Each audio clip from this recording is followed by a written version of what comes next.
Olá, sejam bem-vindos ao Causa e Efeitos. Eu sou o Ramsés Amaral e este é um projeto de comunicação que tem como principal objetivo a divulgação e promoção de conhecimentos científicos em diferentes áreas.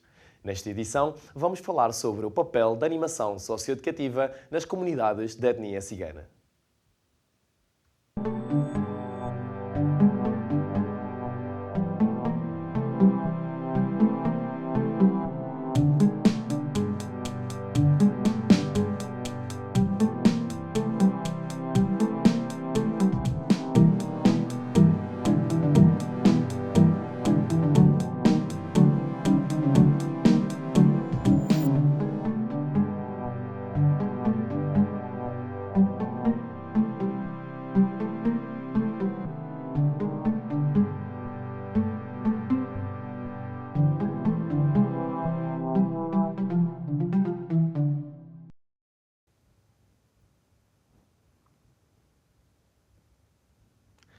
Hoje estamos aqui para entrevistar a professora Raquel Costa, licenciada em Animação Socioeducativa, mestre em Lazer e Desenvolvimento Local na Universidade de Coimbra, doutoranda em Ciências da Educação e especialista em Mediação Cultural. Olá, professora. Bom dia. Tudo bem consigo? Está tudo bem, obrigada. Pronto, vamos agora aqui começar por uma pergunta assim, um bocadinho mais geral. O que a motivou por esse interesse pela animação socioeducativa e pela mediação com as comunidades de etnia cigana? Então temos que ir aqui um bocadinho ao passado. Eu fiz os 4 anos de licenciatura na Escola Superior de Educação de Coimbra.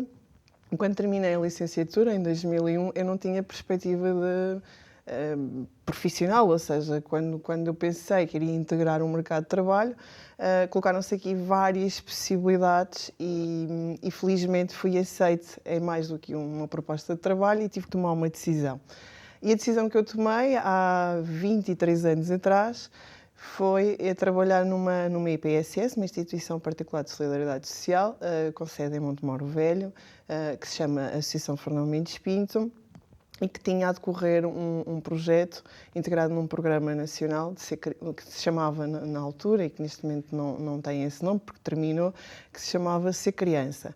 Então, em 2001, com 21 anos, comecei a trabalhar com comunidades ciganas, mas não integradas em bairros sociais, mas ainda a viver em contexto de acampamento. Portanto, eram famílias alargadas que viviam em condições muito precárias, em condições insalubres, e que nós, uma equipa multidisciplinar, constituída por assistente social, psicóloga, animadora socioeducativa, se deslocava aos contextos de residência das famílias.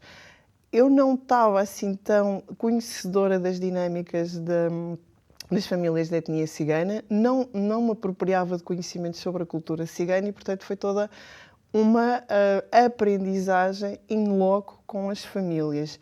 Comecei inicialmente na Figueira da Foz e, posteriormente, passado 3 anos, fui convidada para integrar um projeto na cidade de Coimbra, pelo município de Coimbra, promovido pelo Departamento de Habitação, que baseava-se em realojar famílias que também viviam em contexto de acampamento para um espaço que ainda existe à data, que é o Centro de Estágio Habitacional, que se chamou durante algum tempo Parque de Nómadas. E, portanto, desta primeira experiência que eu faço, que eu tenho com as famílias da etnia cigana na Figueira da Foz e, posteriormente, na cidade de Coimbra, foi todo um conhecimento, foi toda uma entrega, um contacto direto. Portanto, a equipa estava em permanência com as famílias da etnia cigana, na altura apelidados de Clã Monteiro, porque era uma família mesmo muito grande, com alguns homens que estavam presos à data, a comunidade estava um bocadinho desfalcada porque residiam basicamente na comunidade mulheres e crianças, porque os homens estavam ausentes pelos motivos já justificados. Certo. E neste projeto, você sentiu alguma resistência por parte das famílias? Como foi superada também esta resistência, se houve?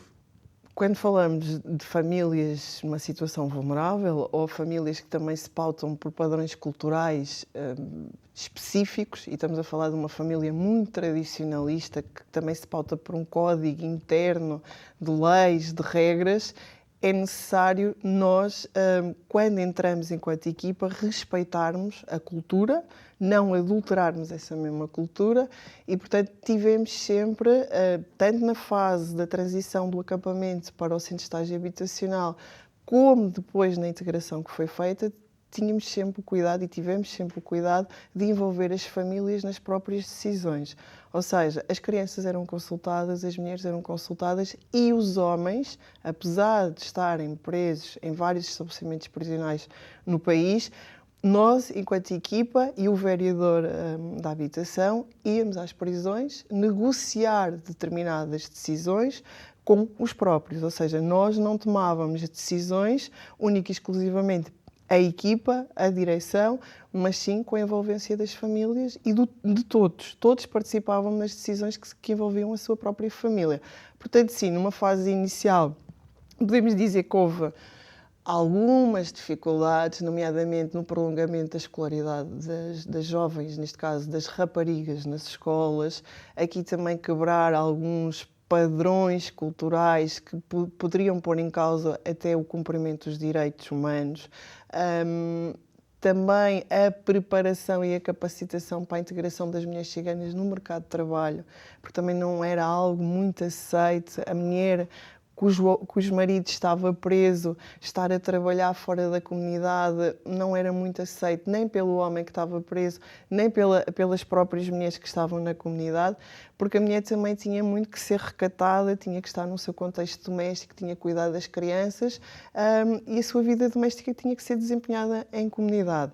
O facto das crianças também começarem a frequentar creches, jardim de infância, também não era propriamente algo que foi aceito no imediato, porque as crianças nos primeiros anos de vida devem estar ao cuidado das mães, das tias, das avós.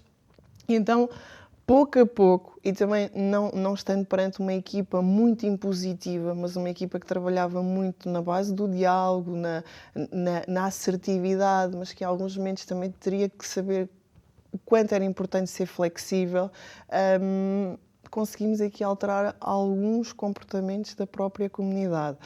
Também houve muito incentivo ao estudo, a prolongar a escolaridade tanto de rapazes como de raparigas, porque nem sempre a escolaridade obrigatória era cumprida, havia uma taxa de absenteísmo escolar muito grande. Uma situação assim mais desconfortável no início, quando começou o projeto, foi vacinar crianças, mulheres, porque não tinham o plano, o cartão de vacinas atualizado. Ou seja, não aceitavam também muito bem o médico a ir aos hospitais, a ir aos centros de saúde. E então a equipa, em vez de ir com as crianças, com as mulheres ao centro de saúde, conseguimos que a equipa de enfermeiros, a equipa de médicos se deslocasse ao seu local de residência. Isto pode parecer agora algo muito normal, mas estamos a falar de em 2004, portanto há 20 anos, isto não era assim tão normal. Como não era normal as crianças saírem da sua comunidade e, por exemplo, verem o mar, que estamos aqui relativamente perto até da Figueira da Foz. Houve crianças que na altura com 5 anos, 6 anos, 8 anos, viram pela primeira vez o mar. Então digamos que a entrada de uma equipa nesta comunidade em particular e dar estes passinhos, foram pequenos passinhos, mas que depois fizeram também uma mudança muito grande na comunidade, fez toda a diferença. E por isso é que eu acredito também em projetos sociais e também acredito muito no papel do animador, enquadrado numa equipa multidisciplinar para fazer a diferença com pessoas que estão em situação de vulnerabilidade. Estamos a falar de pessoas pobres, pessoas que integram uma minoria étnica, que é uma das minorias étnicas mais discriminadas no país. E então também o facto de nós abrirmos a comunidade cunibricense à comunidade cigana e a comunidade cigana à comunidade cunibricense, porque eles são cunibricenses, eles residem em Coimbra, eles têm nacionalidade portuguesa, o facto de haver esta reciprocidade também fez toda uma diferença no projeto. De De facto, muito interessante percebermos estas diferenças de realidade. E neste raciocínio, eu gostava de lhe pedir se poderia partilhar um exemplo de alguma melhoria, de alguma transformação positiva nestas famílias acompanhadas. Nas famílias no todo? Sim, algum caso em Ok. específico. Eu acho que durante os anos de execução do projeto, que o Centro de Estágio Habitacional ainda continua e, portanto, não com esta família em particular que eu estou a falar, mas com outras famílias que foram recebidas e acolhidas da etnia cigana, posso dizer que houve grandes mudanças. O aumento da escolaridade, estamos a falar não só de crianças, mas de jovens e também de adultos, porque fizeram planos de educação e formação de adultos, adequados neste caso aos adultos, e pessoas que eram analfabetas conseguiram concluir o primeiro ciclo, o segundo ciclo, o terceiro ciclo, e isto aqui é uma melhoria, sem sombra de dúvida. As crianças também o facto de cumprirem a escolaridade obrigatória, a diminuição da delinquência, também eram práticas comuns associadas a algumas das crianças e jovens que estavam em acompanhamento, portanto aqui a redução de práticas criminosas ainda poderiam ser qualificadas baixas práticas criminosas, ou seja, não estamos a falar de crimes pesados, estamos a falar de pequenos crimes mais leves, mas que já acontecia e, portanto, essa redução de criminalidade também foi muito importante. O facto dos homens, quando usufruíram da sua liberdade condicional, terem toda uma estrutura preparada para os receber, portanto, crianças integradas na escola, mulheres a trabalhar, e os homens, quando integram as suas famílias, também percebem que há mudanças, que há melhorias e que eles também têm que acompanhar estas mudanças. Mas, acima de tudo, e eu que acredito muito que qualquer cidadão tem direito a uma habitação, acho que o facto das pessoas terem uma casa com condições, terem uma casa de banho, terem um quarto, terem uma sala, terem uma cozinha, conseguirem tomar banho com água quente. Eu acho que só o direito à habitação, para mim, acho que está cumprido um dos principais direitos da Carta dos Direitos Humanos. Portanto, ou seja, elenquei a última parte, mas para mim, acho que toda a pessoa consegue evoluir através do direito à habitação. Claro, e isto tudo tem uma raiz. E eu, nesse âmbito, eu gostava de lhe perguntar qual é que você acha que é o papel das academias na formação profissional de trabalhadores na área da inclusão social. Como é que acha que, a nível de ensino superior, as instituições podem apostar mais neste tipo de formações? Eu acho que a academia tem um papel importantíssimo na formação dos seus alunos, futuros profissionais. Eu acho que a academia é muito importante a componente teórica, é muito importante a literatura associada às minorias étnicas e associadas ao trabalho social com famílias da etnia cigana, mas eu acho também muito importante, e aqui coloco mesmo a importância da aproximação dos alunos à realidade. Ou seja, eu, enquanto professora, posso explicar como é que funciona um bairro social, posso explicar como é que funciona um projeto desta natureza, mas o facto dos alunos saírem do contexto académico, e estamos a falar do contexto de sala, e fazer um trabalho de campo, um trabalho de terreno, estar em contacto direto com as pessoas, perceber as suas características, eu acho que já por aí marca toda uma diferença, porque também se aprende na relação com o outro. O facto de nós exercermos a observação participante, tu estás a adquirir aprendizagens. Nós aqui conseguimos dotar, capacitar os alunos para, se estiveres numa situação, como podes reagir, mas isto é o que nós dizemos num momento. É importante o próprio aluno, o profissional, saber como tem que reagir, porque também conhece as pessoas. E nós todos somos diferentes uns dos outros. Eu reajo de uma forma, tu reages de outra forma. E estar in loco e perceber como é que tu reages perante uma situação de conflito, como é que tu reages numa situação em que há uma busca, Estamos a falar de situações muito complexas, que é uma entrada de força policial, de intervenção, que tem um mandato e que entra dentro das casas das pessoas e que é um desassossego, é uma turbulência muito grande, as pessoas ficam muito agitadas e tu estás lá, enquanto colaborador de uma instituição, tu estás lá. E como é que tu reages? Qual é que é o teu papel? Podes-te mexer, não te podes mexer? Vais buscar as crianças no sentido de as proteger? É um papel que tu podes desempenhar naquele momento, sim ou não. Nós podemos aqui capacitar os alunos para isso, mas depois lá também é a tua maneira de ser e, acima de tudo, a tua maneira de ser que marca a diferença. A tua calma, a tua assertividade, a tua ponderação, a tua empatia, que é colocar-se no lugar do outro, não é? Tens crianças de 5 anos que, a dada altura, vêm o pai e a mãe a serem detidos e aquela criança fica ali. E o que é que tu fazes? Não é? Eu posso simular uma prática pedagógica em contexto de sala, mas depois é muito importante, durante a formação académica, o próprio aluno ter vários momentos de ir para o terreno, estar integrado em equipas, a contactar com as realidades, porque é isso que faz a diferença no posterior, no que vem a seguir. Com certeza. E agora, num aspecto vindo mais de cima, eu queria lhe perguntar que políticas públicas é que você acha que seriam ideais de serem aplicadas para potencializar este tipo de projetos na nossa sociedade? Olha, como qualquer projeto precisa de financiamento, porque o financiamento está implícito ao desenvolvimento de um projeto. É o principal. Não é o principal, mas é um dos principais. E vou-te explicar o outro que eu acho que também é muito importante. Para além do financiamento, tu tens que escolher muito bem a equipa que trabalha com as pessoas. E eu acho que nós muitas das vezes dizemos é um bom profissional, é um excelente profissional.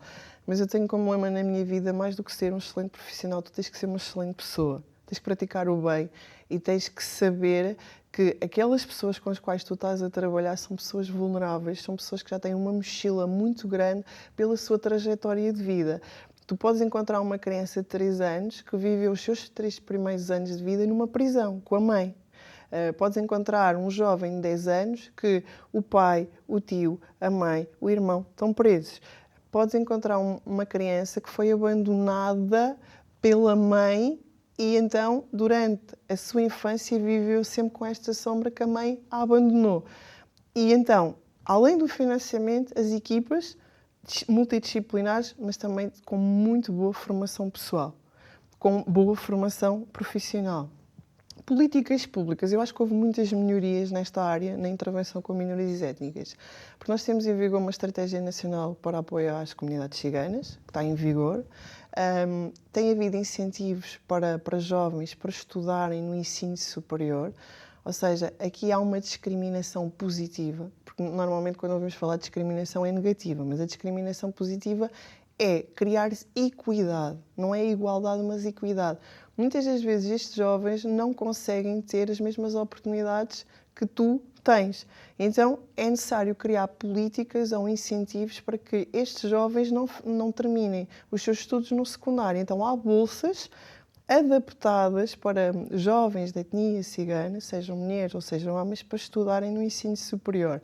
E esta também foi uma grande conquista por parte de animadores, inclusive animadores que se licenciaram na ESEC e que são ciganos. Nós já temos um número significativo de pessoas da etnia cigana, alguns licenciados na ESEC, e permitam-me fazer referência a uma pessoa que eu tenho muito estima pelo trabalho que tem desenvolvido ao longo dos anos, que é o Bruno Gonçalves, que é mediador sociocultural, é licenciado em animação socioeducativa, é dirigente associativo e é representante das comunidades ciganas não só em Portugal, mas também na Europa. E muito pela luta que ele tem feito no sentido de as pessoas da etnia cigana terem os mesmos direitos, conseguiu aqui financiamentos para que um número que agora é maior consiga estar a estudar no ensino superior, em universidades públicas, em escolas superiores, a nível nacional. E, portanto, eu acho que esta é uma das grandes medidas que foi conquistada. Depois, outra política que também foi criada é que há mesmo um núcleo de apoio a pessoas da etnia cigana. Portanto, quando as pessoas estão numa situação de discriminação ou de desigualdade, também sabem que há um núcleo que as pode representar e onde podem explicar o porquê de se sentirem diferentes ou de estarem a se sentir diferentes relativamente à sociedade civil, à maioria. Depois, também há associações que já são lideradas por pessoas da etnia cigana que falam de si, falam dos seus interesses, falam das suas dificuldades e que é isso também que é o motor do desenvolvimento, da evolução e da mudança. O que eu acho que é o mais difícil é mudar mentalidades. E a mudança de mentalidades é um grande desafio. Pode vir uma grande política, pode vir uma grande estratégia, pode estar muito bem definido, mas mudar mentalidades, e estamos a falar, porque é que nós olhamos para o outro com desconfiança? Porque é que nós criamos estereótipos associados às pessoas da etnia cigana? Porque é que nós, caucasianos, somos vistos por aquilo que fazemos, pelo aquilo que somos, e isso não quer dizer que nós também não pratiquemos crimes, mas inevitavelmente a sociedade civil ainda tem alguma rejeição relativamente ao cigano e isso verifica-se quando tens um candidato a uma proposta de emprego e às vezes os próprios têm necessidade de omitir que são da etnia cigana, mas há também traços que logo à partida tu consegues identificar como sendo pessoa da etnia cigana. E normalmente as empresas não estão tão receptivas de aceitar um cigano ou uma pessoa que é de outra etnia ou que tem outra cor de pele ou que tem outras características. De facto, é um problema que podemos ver muito no dia-a-dia. E considero que nenhuma política, como você disse, nenhuma política pública vai conseguir lidar diretamente com isto e é algo que procuramos que vá mudando com o tempo como uma evolução humana. Eu acho que políticas públicas neste momento estão em curso, existem, estão muito bem fundamentadas. É importante projetos, continuar a trabalhar em projetos, em municípios, em instituições com estas famílias. Para isso também é preciso haver linhas de financiamento e é importante que haja, mas o que eu acho que é importante é continuarmos a mudar a mentalidade. Não olhar para o outro com a desconfiança, não olhar para o outro com o estereotipo, não olhar para o outro com a discriminação, com o racismo. Isto tem muito a ver com a tua maneira de ser e com a maneira de ser do outro. Agora, a comunidade cigana também tem que estar mais receptiva para acolher os outros e os outros também têm que estar muito receptivos para acolher a comunidade cigana para isto fazer o todo, não é? Porque muitas das vezes nós falamos o eles e o nós, mas somos o todo, não é? Não há o eles e o nós, eles estão enquadrados na nossa sociedade, são portugueses, muitas vezes dizem, porque eles são espanhóis, porque eles vêm da Roménia. Não, a maior parte dos ciganos que residem no nosso país são portugueses e, portanto, também se regem pelas nossas leis, pelas leis de Portugal, regem-se pela cultura portuguesa. Agora, têm especificidades dentro da sua própria comunidade. E é isso que tem que ser valorizado e é isso que tem que ser respeitado. Certo. E este foi o nosso tempo. Gostava de agradecer a professora Raquel Costa por nos acompanhar e por se mostrar disponível para esta entrevista. Podem acompanhar as nossas redes sociais e acompanhar também o nosso canal de YouTube. Subscrevam e fiquem atentos para mais programas. O meu nome é Ramsés Amaral e este foi mais um episódio do programa Causa e Efeitos. Obrigado.